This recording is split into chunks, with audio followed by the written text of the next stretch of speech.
একজন মুয়ে থাই যোদ্ধার প্রিয় মুখোমুখি লড়াই। তারা তাদের শক্তি দিয়ে তাদের মূল্য প্রমাণ করবে।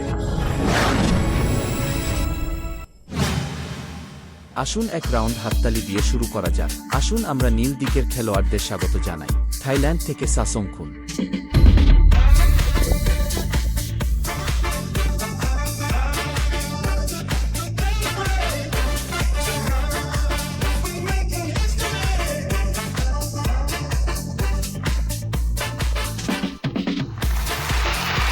মুয়ে থাই বিশেষজ্ঞ এসেছিলেন। পরবর্তী দয়া করে তাদের আমন্ত্রণ জানান যারা তার মতো একই মঞ্চে প্রতিযোগিতা করবেন। চীনের লাল দলের খেলোয়াড় 2016 জাতীয় মুয়ে থাই চ্যাম্পিয়নশিপ 67 কেজি বিভাগে চ্যাম্পিয়ন ওয়াং ইউজানলেই।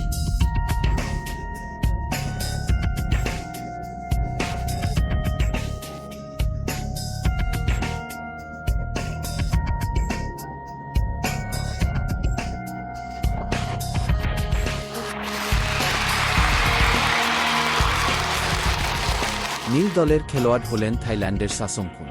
32 বছর বয়সী, উচ্চতা 170 সেমি, পেশাদার রেকর্ড 80টি লড়াই, 65 জয়, 5 কেও। লাল দলের খেলোয়াড় ওয়াং ইউয়ানলেই। এই বছর তার বয়স মাত্র 20 বছর, উচ্চতা 178 সেমি, পেশাদার রেকর্ড 17 লড়াই, 11 জয়, 4 কেও।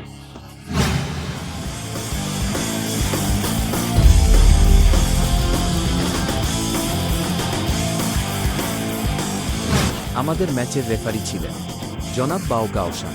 একটা অনুরোধ আছে। হ্যালো দর্শক, ইমি কিংবদন্তি দেখা চালিয়ে যেতে স্বাগতম। বিশ্ব ফাইটিং চ্যাম্পিয়নশিপ, এটি একটি 65 কেজি ইভেন্ট। Quarter final. নীল দলের খেলোয়াড় হলেন থাইল্যান্ডের সাসংখুন। তার প্রতিপক্ষ ছিলেন তরুণ চীনা খেলোয়াড় ওয়াং ইউয়ানলেই। উভয়েরই মুয়ে থাইতে প্রশিক্ষণের ব্যাকগ্রাউন্ড রয়েছে। সাসংখুন একজন স্থানীয় মুয়ে থাই যোদ্ধা। ওয়াং ইউজানলেই একজন চীনা স্টাইলের মুয়ে থাই বক্সার, অথবা বরং এটাকে বলা হয় চ্যাম্পিয়নশিপ মুয়ে থাই। তিনি 16 বছর ধরে মুয়ে থাই চ্যাম্পিয়নশিপ জিতেছিলেন। আমরা খেলায় খেলতে পেরেছি। মুয়ে থাইয়ের দুটি ভিন্ন শৈলী দেখুন। এই মুক্ত লড়াইয়ের বলয়ে, তুলনামূলকভাবে ন্যায্য নিয়মের অধীনে। চলুন দেখে নেওয়া যাক কিভাবে লড়াই করতে হয়। উঠে আসার পর সাসংখুন পায়ের কৌশল দিয়ে আক্রমণের দিকে বেশি মনোনিবেশ করেছিলেন। কিন্তু ওয়াং ইউজানলেইজের কি হবে? ঘুষির সংমিশ্রণটি কিছুটা বেশি কার্যকর। হ্যাঁ, এবং গতির কোণ এবং গতির পরিপ্রেক্ষিতে দেখে মনে হচ্ছে ওয়াং ইউজানলেই কেস। এবং এটি আরও ভালোভাবে করুন। সাসংখুনকে দেখুন, তিনি একজন পাল্টা প্রতিযোগী। ডান হাত ও ডান পা সামনের দিকে, ভারী ধর্মঘটের পাশে। এটা তার বাম পাশে ছিল। ওয়াং ইউজানলেইয়ের বয়স এই বছর মাত্র 20 বছর। সাসংখুন ইতিমধ্যে 32 বছর বয়সী অভিজ্ঞ। এই মুহূর্তে সাসংখুন সত্যিকারের বিপদে পড়েছিলেন। একটি উচ্চ সুইপ, একটি মধ্যমুখী ফ্লিপ সহ একটি হাই সুইপ কিক। এই হিপ ফ্লিপিং আন্দোলন আপনি সাসংখুনের অবস্থা দেখতে পারেন। চমৎকার নমনীয়তা। আরেকটি লাথি। এই মুহূর্তে সাসংখুন তার বাম মুষ্টি এবং বাম পা ছুড়ে ফেলে। এটি বাজানো সত্যিই খুব মসৃণভাবে যায়। এই মুহূর্তে আমরা দেখতে পাই সাসংখুন আবার তার অবস্থান পরিবর্তন করছেন। এটি একটি প্রধান ফ্রেম হিসাবেও ব্যবহার করা যেতে পারে। আমরা মুয়ে থাই যোদ্ধাদের মুখোমুখি হচ্ছি। এই সুইপিং কিক ছন্দ ছোট এবং সুইপিং কিকের প্রাথমিক দক্ষতা আরও ভালো। মুয়ে থাই যোদ্ধাদের জন্য এটি একটি গভীর মামলা। আপনি তার থেকে পায়ের কৌশল দূরত্ব রাখতে পারবেন না। হ্যাঁ, এমনকি যদি আরও সুইপ এবং লাথি থাকে, নিজের পায়ে আঘাত করুন। এটি কার্যকরভাবে এটি ধারণ করবে। নিজের পাঞ্চিং টেকনিক আক্রমণ ঠিক আছে। এবং এছাড়াও ম্যাচটি রাউন্ডের দ্বিতীয়ার্ধে প্রবেশ করার সাথে সাথে চলাচলও প্রভাবিত হয়। এই লাঠিটি অত্যন্ত ভারী ছিল। আসুন একেবারে শুরুর দিকে নজর দেওয়া যাক। ওয়াং ইউজানলেই পরপর বেশ কয়েকটি সংমিশ্রণ ঘুষি দিয়ে অনুসরণ করেছিলেন বৃহত্তর সুবিধা অর্জন। কিন্তু খেলা যত এগোচ্ছিল, আমরা এই সাসংখুনের পায়ের কৌশলটি দেখতে পাই। এটি ওয়াং ইউজানলেইয়ের আক্রমণাত্মক পর্বকে আরও দমন করেছিল। ওয়াং ইউয়ানলেই এই মুহূর্তে দৃঢ়ভাবে দাঁড়াতে শুরু করেছিলেন। অন্যদিক আমাকে আঘাত করার জন্য অপেক্ষা করুন। চলমান হন। একবার দাঁড়ালে এটি সরাসরি সাসংখুনের হাতে বাজানো হয়েছিল। তাই এই মুহূর্তে সাসংখুন আরও বেশি মসৃণভাবে খেলছিলেন। তাই গেরিলা যুদ্ধের জন্য তাকে নিজেকে একত্রিত করতে হবে। উচ্চতা এবং বাহুর দৈর্ঘ্যের ক্ষেত্রেও তার কিছু সুবিধা রয়েছে। বক্সিং কৌশলে তার শক্তি সহ। অতএব কৌশলগত পরিকল্পনা অবশ্যই আরও নমনীয় হতে হবে। আসুন ওয়াং ইউজানলেইজের মুখোমুখি সাসংখুনের দিকে নজর দেওয়া যাক। একবার স্পারিংয়ের ক্ষেত্রে আসে, সাসংখুন আপনার সাথে মুষ্টিযুদ্ধে লড়াই এড়াতে কিছু চতুর পদ্ধতি ব্যবহার করবে। হ্যাঁ, সাসংখুন শাসংকুন ৮০টিরও বেশি ম্যাচ খেলেছেন। তুলনামূলকভাবে বলতে গেলে ওয়াং ইউজানলেইজের কৃতিত্ব, তিনি মাত্র ১৭টি ম্যাচ খেলেছেন। মঞ্চে অভিজ্ঞতার জন্য এটি দেখায় যে শাসংকুনের আরও সুবিধা রয়েছে। এটি ওয়াং ইউজানলেইজের গ্রুপ, খুব ভয়ঙ্কর সম্মিলিত পাঞ্চ আক্রমণ।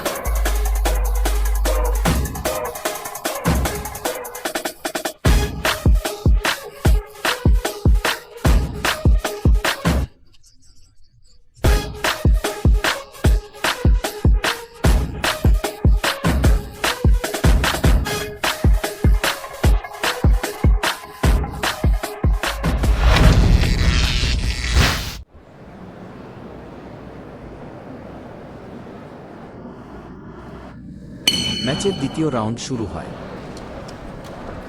লাথি খুব ভারী, শরীরের মাঝখানে আঘাত করুন। আরেকটি বাম সুইপ। এটি ওয়াং ইউজানলেইজের আন্দোলন, তোমাকে অবশ্যই চলতে হবে, এতটা স্থির হবেন না। এই মুহূর্তে ওয়াং ইউজানলেইকে অবশ্যই গভীর মনোযোগ দিতে হবে। এটি শাসংকুনের পায়ের পিছন থেকে একটি সুইপিং কিক, মুয়ে থাই প্রতিযোগিতার কারণে প্রথম ম্যাচ থেকেই আমরা জানি ছন্দ তুলনামূলকভাবে ধীর। এই ম্যাচের সময় স্থগিত হলে তার আক্রমণাত্মক গতি ধীরে ধীরে বাড়বে। ওয়াং ইউজানলেই এই ম্যাচটি খেলেছেন, তোমাকে অবশ্যই সরে যেতে হবে। আরও গেরিলা যুদ্ধ, এই স্থানীয় মুয়ে থাই যোদ্ধাদের সাথে মোকাবিলা করে। যখনই তিনি অবসর সময় পেতেন তিনি অন্য ব্যক্তির সঙ্গে বক্সিং করতেন, অন্য পক্ষের সাথে মুখোমুখি হবেন না। যখন এই ধরনের লেগ ব্যাটিং আসে, একটি একক পায়ের গুণমান স্পষ্টতই প্রতিপক্ষের মতো শক্তিশালী নয়। এখন শাসংকুন ওয়াং ইউজানলেইজের বক্সিং কৌশলের মুখোমুখি হয়েছিলেন। কিছু বাহুবাঁকানো প্রতিরক্ষা নয়, পিছু হটার সময় কেবল সরে যান। যাই হোক, ওয়াং ইউজানলেইজের বক্সিং কৌশলগুলি এখনও তার উপর বিশেষ শক্তিশালী প্রভাব ফেলেনি। তুলনামূলকভাবে বলতে গেলে এই মুহূর্তে ওয়াং ইউজানলেইজের সামনের হাত এবং ফ্ল্যাট হুকগুলি দেখুন। লড়াইটিও বেশ অন্ধ ছিল, নির্ভুলতার সেটআপ এবং সংমিশ্রণ উভয় রয়েছে। উদ্দেশ্যমূলক বক্সিং, শাসংকুনের একটি খুব স্পষ্ট পয়েন্ট ছিল, বক্সিংয়ের এক ঝলক। ঠিক আছে, তার মানে আমি তোমার সাথে মুষ্টিবদ্ধ করে লড়াই করতে চাই। ঠিক আছে, আসুন এই মুহূর্তের দিকে নজর দেওয়া যাক। ওয়াং ইউজানলেইয়ের বাম হাতটি বেশ নিচু করে রাখা হয়েছে। হাত এত নিচু কেন?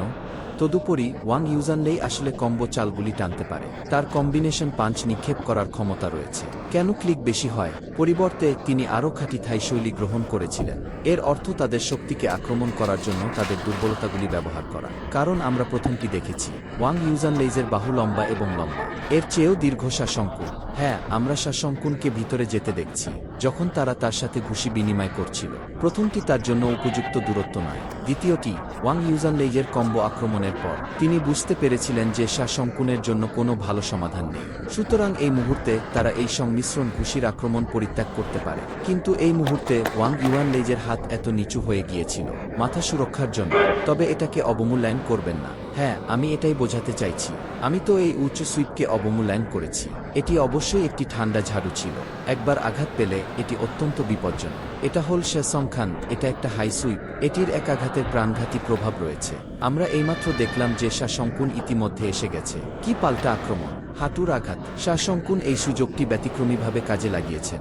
হ্যাঁ, এই মুহূর্তে ওয়াং ইউজানলেই এটি মোকাবেলা করতে কিছুটা ক্লান্ত হয়ে পড়েছিলেন। ঘুষি সামলানোও কঠিন।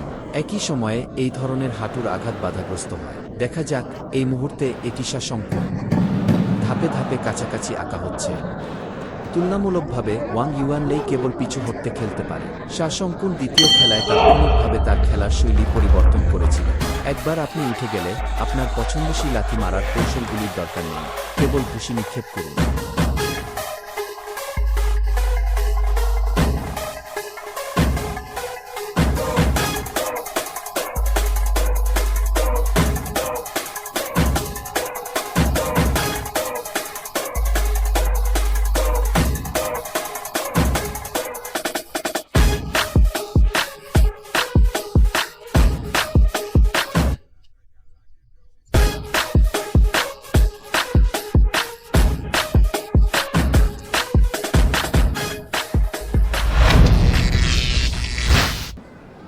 দুই দলের মধ্যে নির্ণায়ক তৃতীয় রাউন্ড শুরু হতে চলেছে।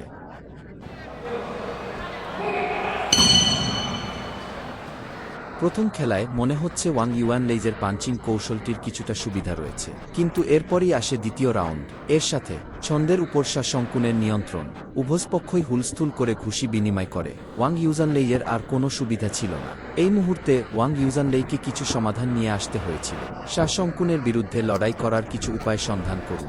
এই মুহূর্তে ওয়াং ইউজানলেইয়ের ছন্দ, কিন্তু লড়াই আসলে সর্বত্র সীমাবদ্ধ ছিল।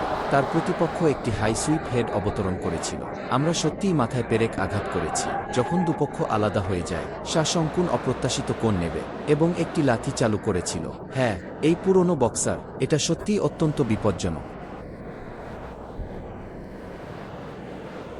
দ্বিতীয় রাউন্ডে আমরা সেটাই নিয়ে কথা বলছি। ওয়াং ইউজানলেইকে অবশ্যই তার বাম হাত ব্যবহার করতে হবে। এই সুরক্ষাটি নিরাপদে ধরে রাখা নিশ্চিত করুন। এই ফাঁকফোকরটি এত বড় করবেন না। এই মুহূর্তে শাসংকুন ক্রমশ স্বাচ্ছন্দ্য বোধ করে।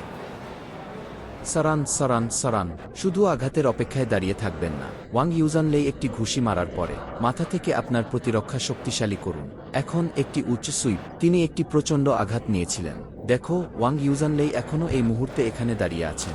স্থির থাকুন এবং প্রতিপক্ষের আক্রমণের জন্য অপেক্ষা করুন। এবার ওরা দুজনে আক্রমণাত্মক এবং প্রতিরক্ষামূলক পদক্ষেপগুলি সম্পাদন করার সময় এই পদক্ষেপের প্রথম স্ট্রাইকটি সম্পাদন করেছিলেন একজন থাই অ্যাথলিট। শেষ পদক্ষেপটি তখনও একজন থাই খেলোয়াড় খেলেছিলেন। তুমি এটা করো, এবং তারা কেবল আঘাতের অপেক্ষায় দাঁড়িয়েছিল। এমন একটি কৌশল, এটি একটি সম্পূর্ণ ব্যর্থ কৌশলগত সেটআপ ছিল। চলমান হন। এখন শাসংকুন স্বাচ্ছন্দ্যে আরও বেশি করে দেখছিলেন। হ্যাঁ, শাসংকুন প্রতিপক্ষকে তার বাম দিকে সরে যেতে দেখেছি। তারপর বাম সুইপিং কিক লাথি মারেন।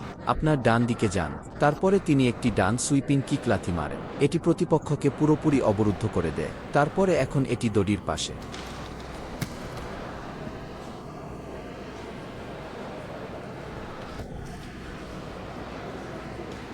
এই মুহূর্তে উভয়পক্ষই যোগ হয়। তারা আক্রমণের গতি কমিয়ে দিয়েছিল। ঠিক আছে, ক্রমাগত পাঞ্চিং আক্রমণ। এই মুহূর্তে বরং ধীর হয়ে যাওয়া। এটি ধীর হয়ে যাচ্ছে তা বলা আরও সঠিক। ছন্দটি সম্পূর্ণরূপে অভিভূত হয়েছে তা বলা আরও সঠিক। শাসংকুন নিয়ন্ত্রণ নিতে তুলনামূলকভাবে ধীর ছিল। এই মুহূর্তে ওয়াং ইউজানলেই, বিশেষ করে যখন আপনার নিজের স্ট্যামিনা কমে যায় আর যখন অপরাধ অকার্যকর হয়, একেবারে আপনার মাথা ভালোভাবে রক্ষা করুন। এই মুহূর্তে শাসংকুন তিনি যেভাবে খুশি লড়াই করতে পারেন। আপনি যা খেলবেন তা পাবেন। কারণ এই মুহূর্তে শাসংকুনের শরীর পুরোদমে ছিল। প্রতিটি পদক্ষেপে ওয়াং ইউয়ানলেই কষ্ট পেয়েছিলেন। আমি তো অত্যন্ত নার্ভাস ছিলাম। হ্যাঁ, দৌড়ের 10 সেকেন্ড বাকি ছিল। আপনি দেখুন, এটি মনস্তাত্ত্বিকভাবে স্পষ্ট। তিনি ইতিমধ্যে তার প্রতিপক্ষকে ভয় পেয়েছিলেন। প্রতিপক্ষ সবেমাত্র একটি ছোট পদক্ষেপ নিয়েছিল, একটি দীর্ঘ পশ্চাৎপসরণ। আসলে এটি প্রয়োজনীয় নয়। আমাদের বলতে সক্ষম হওয়া উচিত। এই পুরনো বক্সার, একজন 32 বছর বয়সী প্রবীণ। প্রকৃতপক্ষে প্রবীণ পদ্ধতি রয়েছে। ঠিক আছে, আমি নিশ্চিত সবাই একই রকম অনুভব করে। তারা এই ম্যাচের চূড়ান্ত ফলাফল নিবিড়ভাবে পর্যবেক্ষণ করছে। এখন আমাকে একটি ঘোষণা করার অনুমতি দিন।